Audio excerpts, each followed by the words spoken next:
The World Trade Organization is facing months of uncertainty after its members failed to agree on appointing one of 4 deputies as interim minister. The deadlock comes as the global trade body faces stalled trade talks and surging tensions between the US and China. And the world faces a devastating economic downturn in the wake of the coronavirus outbreak. The Director General is due to step down at the end of August, and there are currently 8 candidates for his job. They'll be whittled down to 5 in a consensus-based process due to last until mid-November. Well, one of the people vying for the job is the British Conservative MP and former Secretary of State for International Trade, Liam Fox, and he joins us now from London. Thank you very much for your time. Let's just start off then. What's your pitch for the job? You're one of 8 candidates. Why will you do a better job than those 7 others? Well, I think the World Trade Organization is a wonderful institution.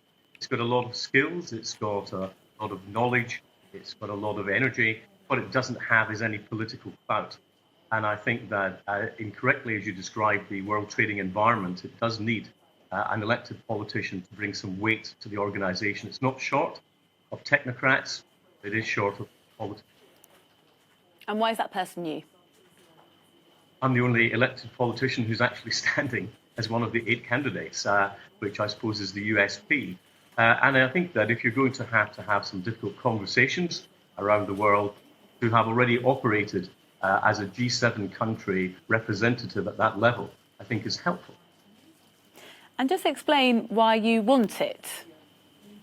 Well, I think that we have to recognise that we are not in business as usual. As you say, we're facing a major economic global crisis due to COVID, but even before that, global trade was contracting. We saw at the end of 2019 a shrinking in both value and volume of global trade. We need to now defend the multilateral rules-based system, because if we don't maintain that, then we'll be subjected to a free-for-all.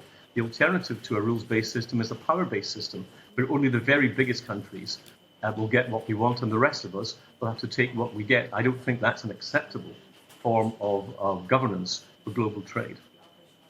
The pitch that you've just laid out, how much do you think that will resonate with other countries of whom you need support, particularly the EU? Because do you think you can rely on support from the EU? Will they back a Brexiteer for this role? Well, I think it's not where the candidate comes from, it's what the candidate offers. It's the agenda that the candidate brings and the ability to deliver on that agenda. And whoever is selected is the DG for the whole of the World Trade Organization, not the country of their origin. Nobody regarded Roberto Azevedo as Brazil's DG. I wouldn't be Britain's DG. I would be the Director General of the whole of the WTO. And I hope that the agenda that I would bring, including on sustainability in economic development and empowerment, particularly women in trade, would be very in line with the EU's agenda.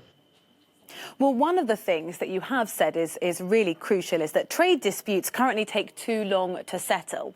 If I just give you the voice of one of the shadow cabinet ministers, International Trade Secretary Emily Thornberry, she said there'll be little trust in someone who promised so much in regards to Britain's future trade deal, yet delivered so little.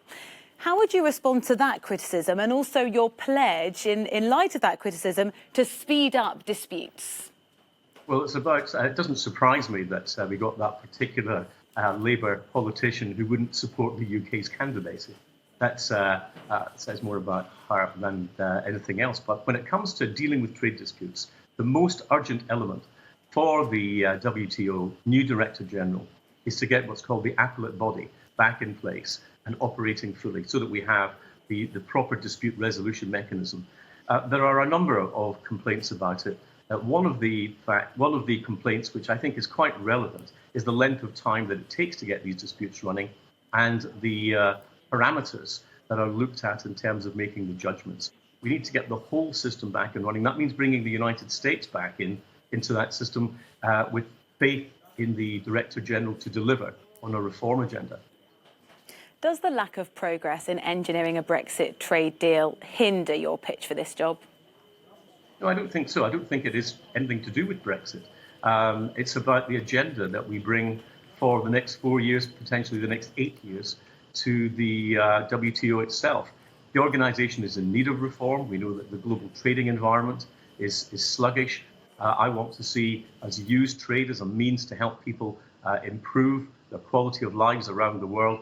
If we don't fix the system, if we don't get the appellate body dispute resolution moving, if we don't actually get more women empowered, and I've said I want half of my top team to be women if I become DG, and if we don't recognise that trade is a bridge between prosperity and security, then we're in trouble. And I think that what I mean, bring, some might suggest that maybe a woman could take the position that you're vying for as well. That would be one way to solve one of the problems you've just laid out. Talking about the next 4 to 8 years, which you have put forward, some of the really big challenges are going to be the global downturn in trade because of the pandemic, but also increased battles and tensions between China and the US. Those two key problems, if you're in the hot seat, how are you going to handle them? Well, we need to reverse the trend of protectionism that's been there in the global economy. If you go back to the end of the financial crisis, only 0.7% of the G20's imports were subjected to restrictive measures.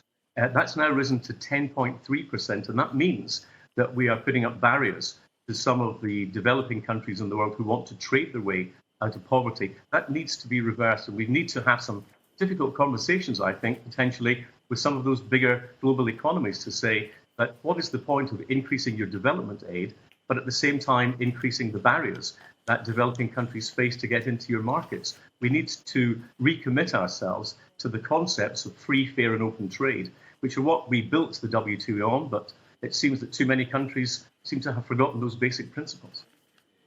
Thank you very much. Liam Fox, British Conservative MP and one of 8 candidates vying to be the Director General of the WHO. Really appreciate your time.